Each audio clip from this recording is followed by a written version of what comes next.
Rotation को measure करने की जो स्टैंडर्ड या you can say industrial unit होती है वो आरपीएम होती है। आरपीएम का मतलब होता है रिवोल्यूशन या रोटेशन पर मिनट।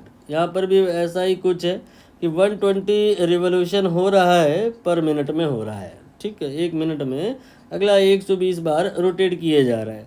आपको जो चीज़ें याद रखनी है for conversion, unit conversion point of view, वो क्या कि एक रिवोल्यूशन अगर किसी क्वेश्चन में या किसी सिचुएशन में हो रहा हो, 1 सेकंड में हो रहा हो, तो इसके corresponding everything you have to remember in your brain कि जो 1 रिवोल्यूशन 1 सेकंड में हो रहा है, तो फिर मतलब ये हुआ ना कि 60 रिवोल्यूशन हो रहे हैं 60 सेकंड में, और 60 सेकंड का मतलब ही तो होता है 1 मिनट। तो हम लोग जो चीज़ें याद करते हैं नॉर्मली इंडस्ट्री के पॉइंट ऑफ व्यू से अगर चले तो 1 सेकंड में नहीं, 1 मिनट में याद करते हैं। तो 1 मिनट में 60 रिवोल्यूशन अगर हो रहा है तो हम कहेंगे ये हो गया आपका 60 आरपीएम। और यही इस बात के बराबर था कि एक रिवोल्यूशन हो रहा है 1 सेकंड में, यानी कि 1 आरपीएस। तो 1 आरपीएस और जो 60 आरपीएम है आपने सेट करना है दिमाग में कि दोनों बराबर होते हैं।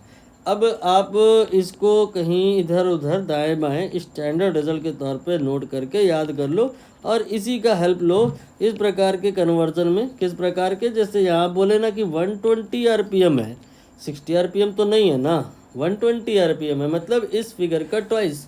तो इस फिगर का ट्वाइस अगर तो 120 आरपीएम, तो फिर इसका मतलब 2 आरपीएस। 2 आरपीएस समझे ना, मतलब कहने का यहाँ पे 2 रिवोल्यूशन हो रहा है, वो भी 1 सेकंड में हो रहा है। और एक रिवोल्यूशन में जो आपकी गाड़ी है वो 360 डिग्री का घूम जाती है, तो 2 रिवोल्यूशन में 720 का घूम जाएगी। अभी डिग्री में बात ना करें, अगर रेडियन में करें तो एक रिवोल्यूशन में 2 पाई घूम जाती है, एक और रिवोल्यूशन में 2 पाई और घूम जाएगी। तो इसका मतलब ये 2 रिवोल्यूशन का 4 पाई रेडियन हो रहा है, मटेरियल 1 सेकंड में हो रहा है। तो 4 पाई रेडियन पर सेकंड इसका आंसर आएगा।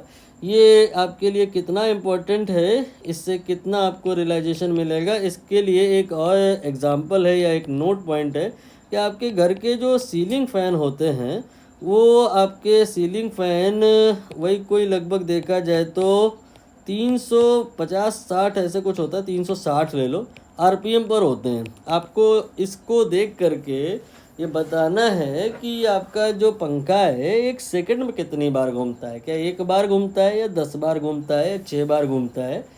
उसी से आप एक आइडिया लगा पाओगे कि पंखा एक्चुअली कितनी तेज़ घूम रहा है। 1 मिनट में 360 बार घूम रहा है वो ठीक है, लेकिन 1 सेकंड में कितनी बार घूम रहा है। 1 सेकंड में अगला कोई 10-20 बार अगर घूम गया है तो उसको आप स्लो नहीं कह सकते। तो आपको पंखे की गति का अनुमान लगाने में ये कन्वर्जन फैक्टर काफ़ी हेल्प करेगा।